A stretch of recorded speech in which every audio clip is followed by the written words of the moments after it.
교단 헌법책에 나와 있는 그 가운데 일부를 제가 발췌해서 설명해 놨습니다. 헌법이기 때문에 읽어보면 딱딱하고 어려운 말들이지만 굉장히 깊이 있는 내용들입니다. 읽어보시고 세례가 뭔지, 성찬은 어떤 의미인지 생각해 볼 수 있는 그런 시간이 되길 원합니다. 먼저 성례에 대해서 한번 생각해 보려고 합니다. 성례는 우리 주님께서 만드신 제도입니다.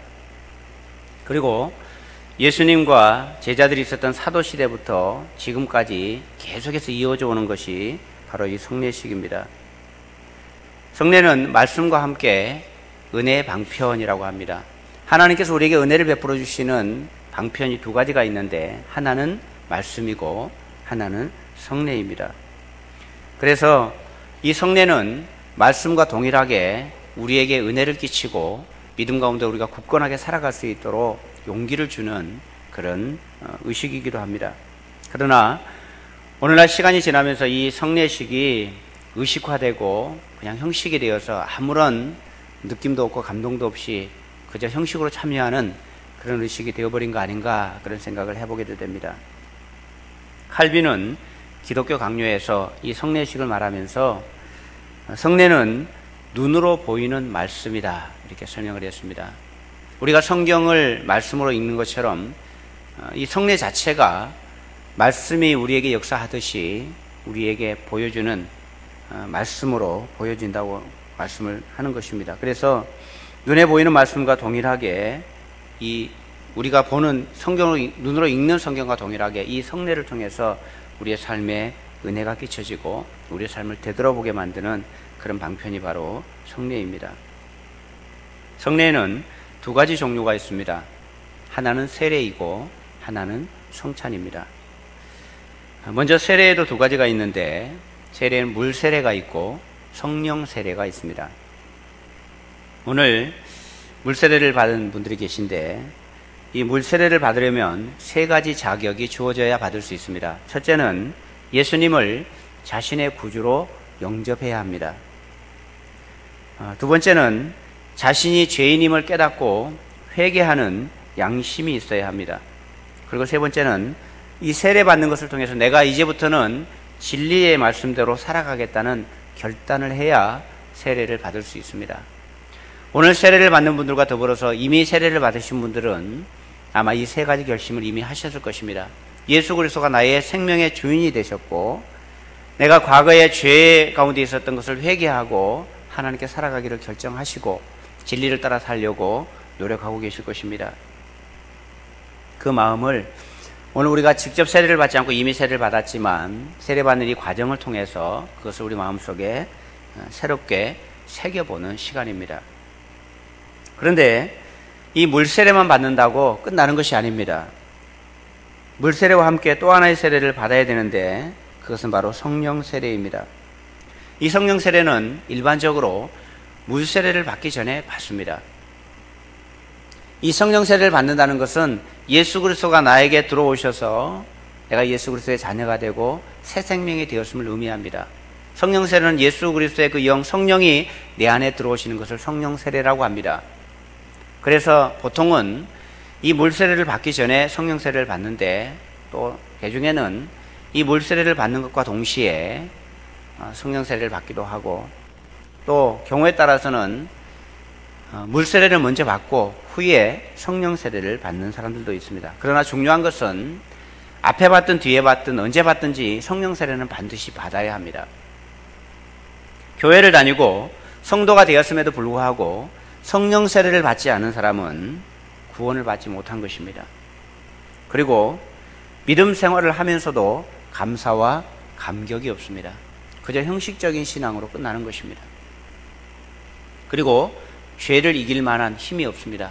왜냐하면 이 성령 세례를 받지 않으면 죄를 내 힘으로 이겨야 되는데 내 힘으로 죄를 이길 수 없기 때문입니다. 그리고 하나님이 기뻐하시는 삶의 열매가 없습니다. 성령 세례를 받지 않는다는 것은 구원도 받지 못했고 죄를 이길 수도 없고 또 구원의 감격도 없고 하나님께서 기뻐하시는 열매를 맺어낼 수도 없습니다. 그래서 우리는 물세례와 성령 세례를 다 동일하게 받아야 합니다. 그럴 때 우리가 진정으로 하나님의 자녀임을 확인하고 또 하나님의 자녀로 살아갈 수 있습니다.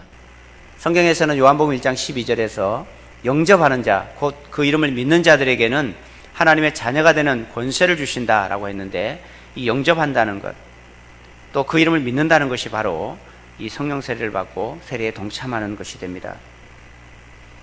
이미 세례를 받으시고 또 오늘 세례를 받으시는 우리 모든 성도님들은 이 세례를 통해서 하나님께 다시금 자신이 어떤 존재인지를 확인하고 나아가는 그런 복된 분들 되시기를 축복합니다. 두 번째는 성찬입니다. 성찬은 예수님께서 십자가에 못 박혀 돌아가시기 전에 마지막 날 저녁에 제자들과 함께 식사했던 그것을 기념하여 하는 것이 성찬입니다. 예수님께서는 제자들과 평소 때처럼 똑같이 식사를 하셨습니다. 그러나 주님께서 그날 저녁의 식사가 제자들과 마지막 식사인 것을 아시고 그 식사에 의미를 부여하셨습니다.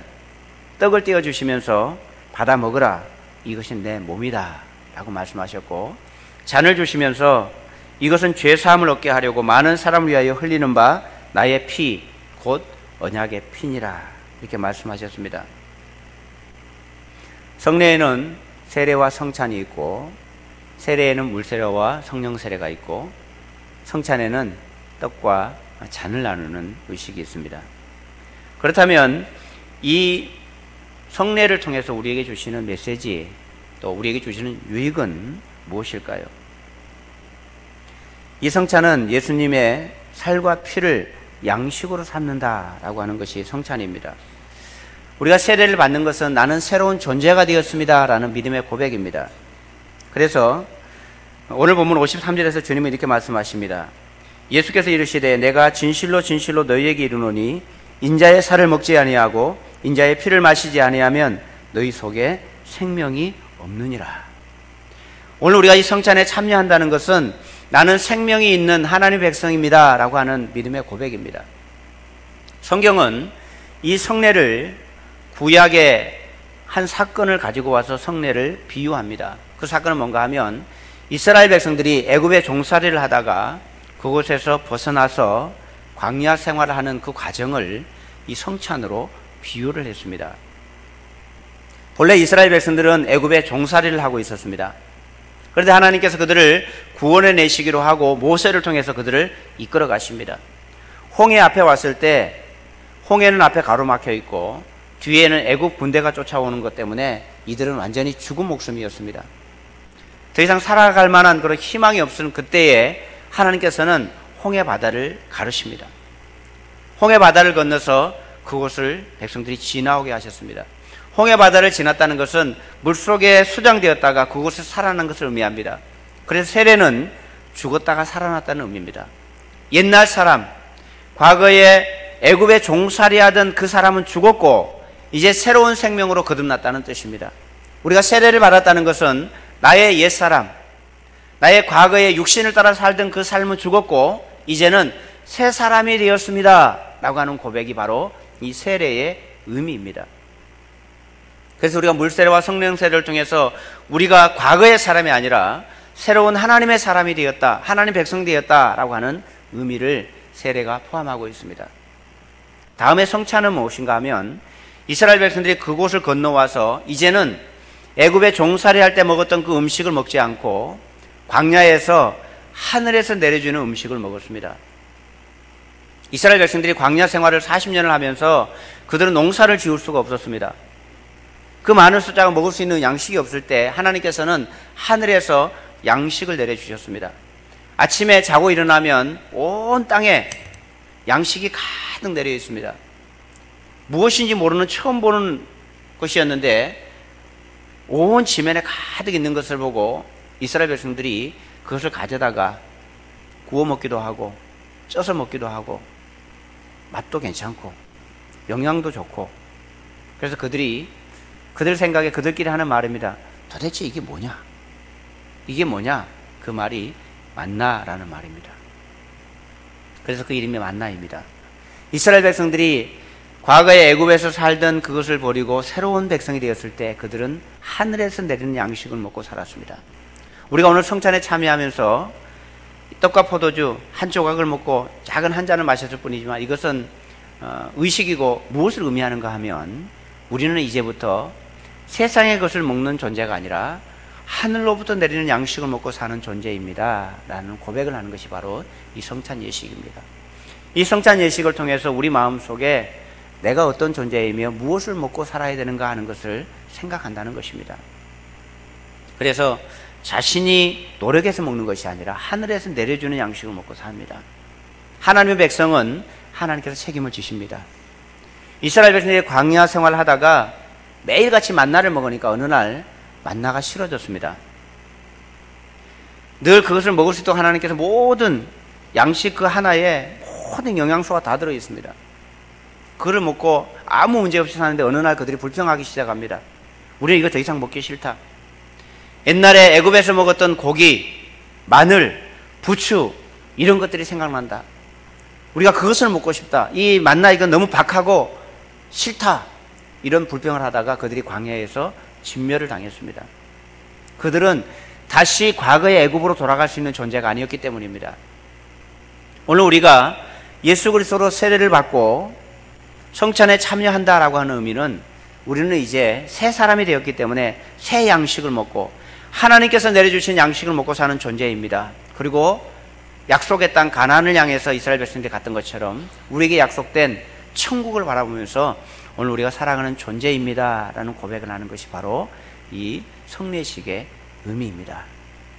오늘 이 성례식에 참여하면서 여러분 우리 자신을 돌아보는 시간이 되기 원합니다. 나는 어떤 삶을 살고 있는가? 이미 예수 그리스도로 인해서 새로운 생명이 되신 분들은 이제는 새 사람으로 살아야 한다는 걸 기억하시고 이 땅에 소망을 두지 말고 하나님 나라의 소망을 가지고 사시기를 축복합니다. 내가 노력해서 내 힘으로 먹고 사는 것이 아니라 하나님께서 내려주신 양식을 먹고 살아야 하는 존재라는 것을 잊지 말고 사시기를 축복합니다.